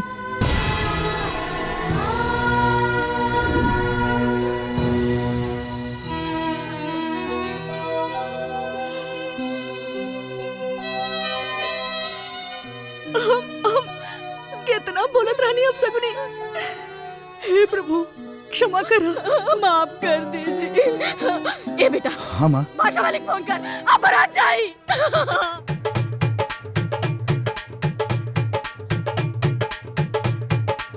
चल ले बिट्टू के बाबा, बेटवा बियाहन हो। चल ले बिट्टू के बाबा, बेटवा बियाहन हो। दल के चिरैया सब उड़ल जास हो। दल के चिरैया सब उड़ल जास हो। का तू चिरैया सब उड़ल जास हो।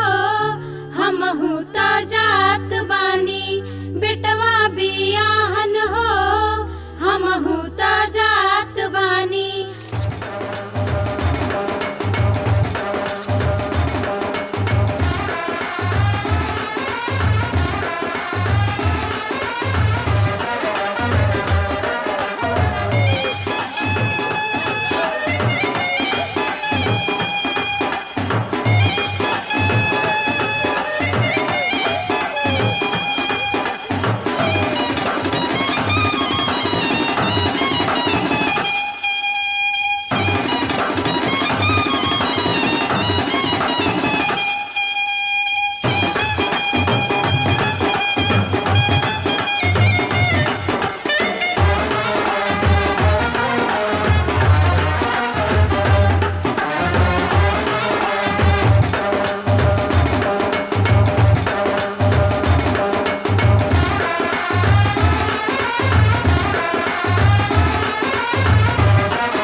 पानाहिए फूफा मड़वा छवाइले फूलनी बेदी बनाई जी ताही ऊपर फूफा पुतरी उरे हिले देनी कुंवारी बेटी दान जी पानाहिए मौसा मड़वा छवाइले फूलनी बेदी बनाई जी ताही ऊपर मौसा पुतरी उरे हिले देनी कुंवारी बेटी दान जी जब चलिए आप ये सब सामान कन्या के हाथ में दीजिए।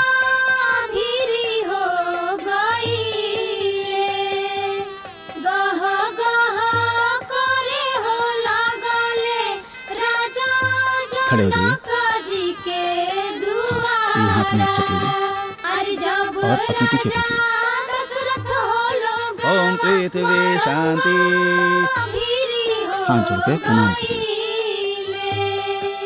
गह गह करे हो लगले श्री जानकी जी के हो मड़उआ धीरे धीरे चली नव से हमरो अंगनवा है ठेस जानी लागे नव से कमल बदनवा है कहाँ रौरी घर द्वार के कर ललनवा है धीरे धीरे आई नव से दूल्हा का वस्त्र लाइए। अंगनवा है नीली पीली धोती आके पियर किनारी है पहिनी राजा रामचंद्र मिलल ससुरारी है पहिनी राजा रामचंद्र मिलल ससुरारी है नीली पीली धोती आके पियर किनारी है पहिनी राजा रामचंद्र मिलल ससुरारी है पहिनी राजा रामचंद्र मिलल ससुरारी है ओम गजाननं भूतगणादिते सेवितं कपितजम्बू फलचारुभक्षणं उमासुतं शोकविनाशकारं नमामि विद्युन्सर्पादपङ्कजं। कन्यादान के लिए बुलाइए। कन्यादान कौन करेगा?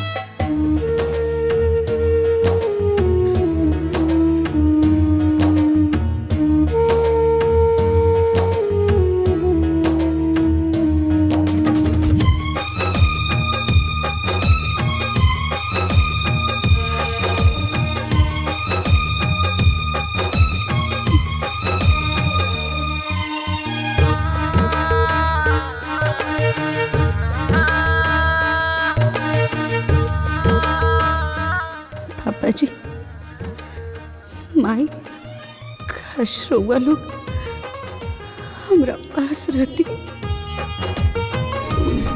ये वाला आप तिलक में पहनेंगे और ये मैं मेरी बेटी के कन्यादान में पहनूंगा। पंडित जी हमारे कन्यादान के अधिकार था हमारा माई बाबू जी के ही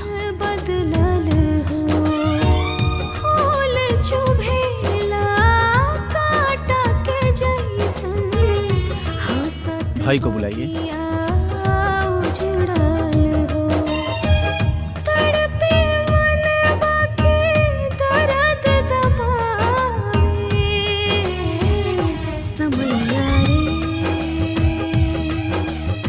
हाँ हटाइए। चलिए दोनों हाथ से वर के हाथ में दीजिए और आप यहाँ गणपति के पास छोड़ दीजिए। अब दोनों लोग हाथ जोड़िए। दुल्हा जे हाथ पसारे ले आज हम बियाह भी हो दुल्हा जे हाथ पसारे ले आज हम बियाह भी हो धीरे रहिए दुल्हा धीरे रही अब ही तो बाबूजी घरे हो धीरे रहिए दुल्हा धीरे रही अब ही तो बाबूजी घरे हो दुल्हा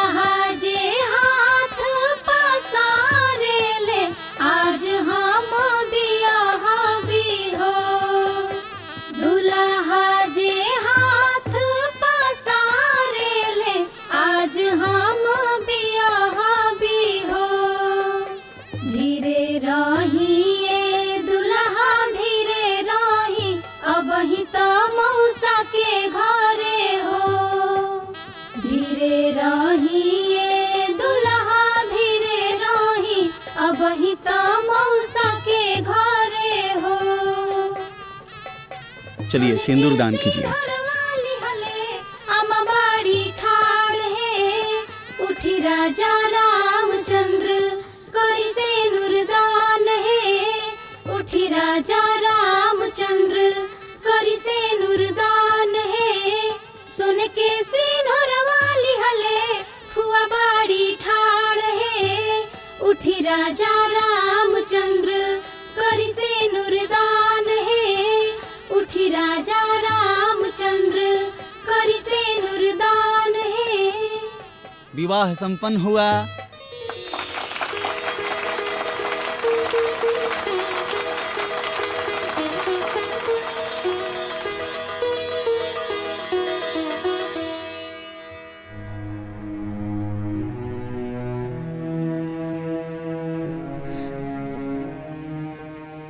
माई चंद्र गरे हनवाय बेटी मोर सीने लागेला सूरज गरे हनवा भीनु सा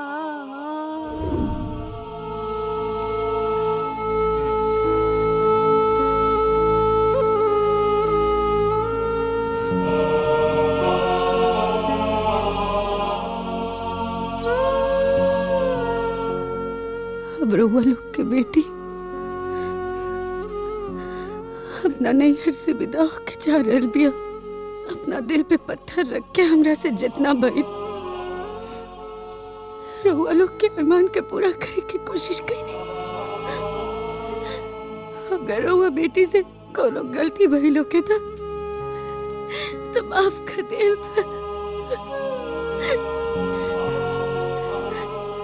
हमरा और गुड़िया अपना ही नैहर में कबो नहीं कबो नहीं।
जी के गुड़िया हई अपना मम्मी के गुड़िया हई अपना पापा जी के गुड़िया हई अपना मम्मी के गुड़िया हई।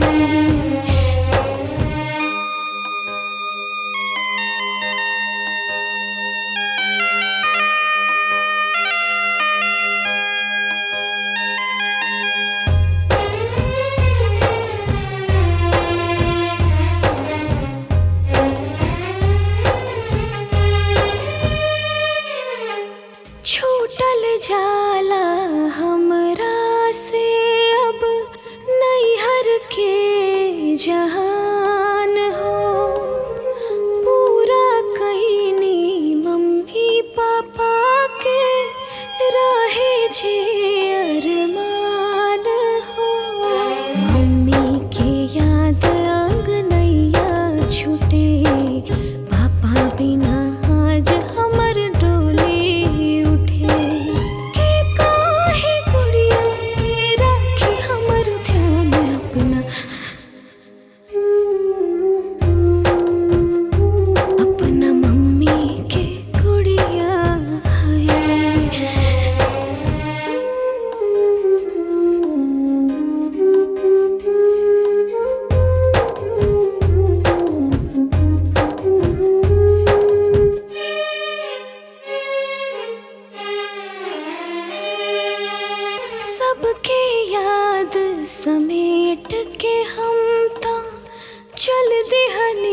ससुराल हो के भेजी अब पाहुर हमके के पूछी अब हाल